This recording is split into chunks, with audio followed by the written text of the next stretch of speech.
Don't miss the tea. Subscribe now. Girl, pour the wine. No, fill it all the way to the rim. You are not going to believe the week I have had.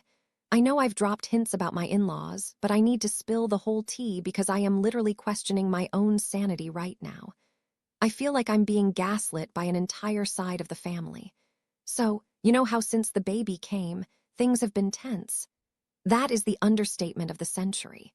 My mother-in-law is the general of the opposing army. Before I even gave birth, my husband and I explicitly told everyone, no visitors at the hospital. None. We wanted to heal and figure out breastfeeding without an audience. Clear as crystal, right? Girl, tell me why. While I am literally in the recovery bed, bleeding and exhausted, my husband's phone starts blowing up. His parents are messaging him, guilt-tripping him, pushing to come to the hospital. While I'm in diapers. They didn't care about my recovery, they just wanted their photo op. Then, not even 3 days after we get home, they start pushing to come over. They knew the rule, no visitors for a month.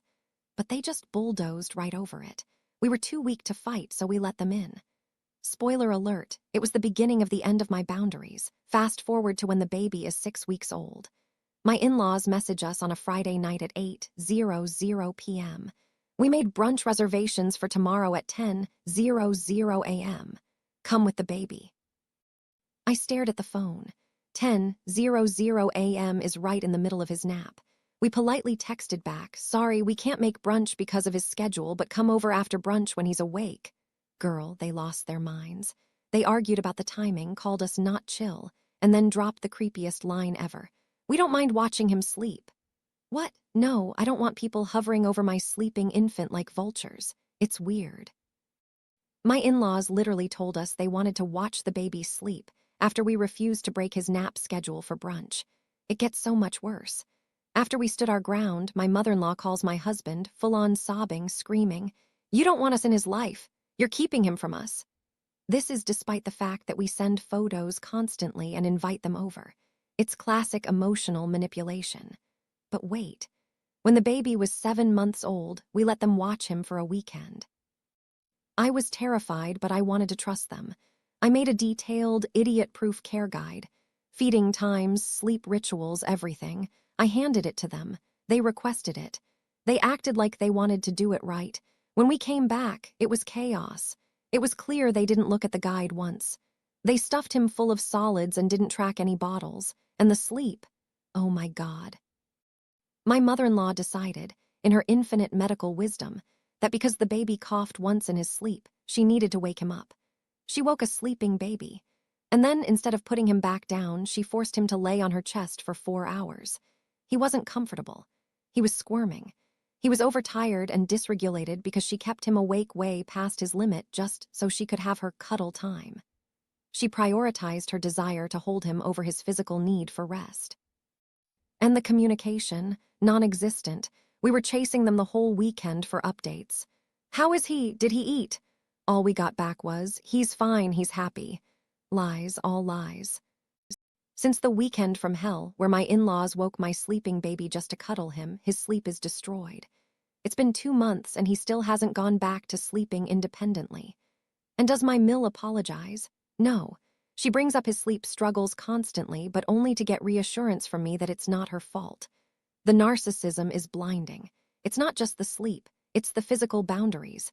They treat him like a doll. They snatch him out of my arms without asking. If he's crying and reaching for me, his mother, they will pick him up and walk away from me, physically blocking me from comforting my own child. It makes my skin crawl. But here is the cherry on top. Thanksgiving comes around. Our poor baby catches RSV. It was terrifying. We ended up spending the holiday in the emergency room. We were scared out of our minds. Obviously, we had to cancel attending their Thanksgiving dinner. We texted them, "Hey, we're at the ER, he has RSV, we can't come." Do you think they replied asking if he was okay? Do you think they offered to bring us food? Silence. Radio silence.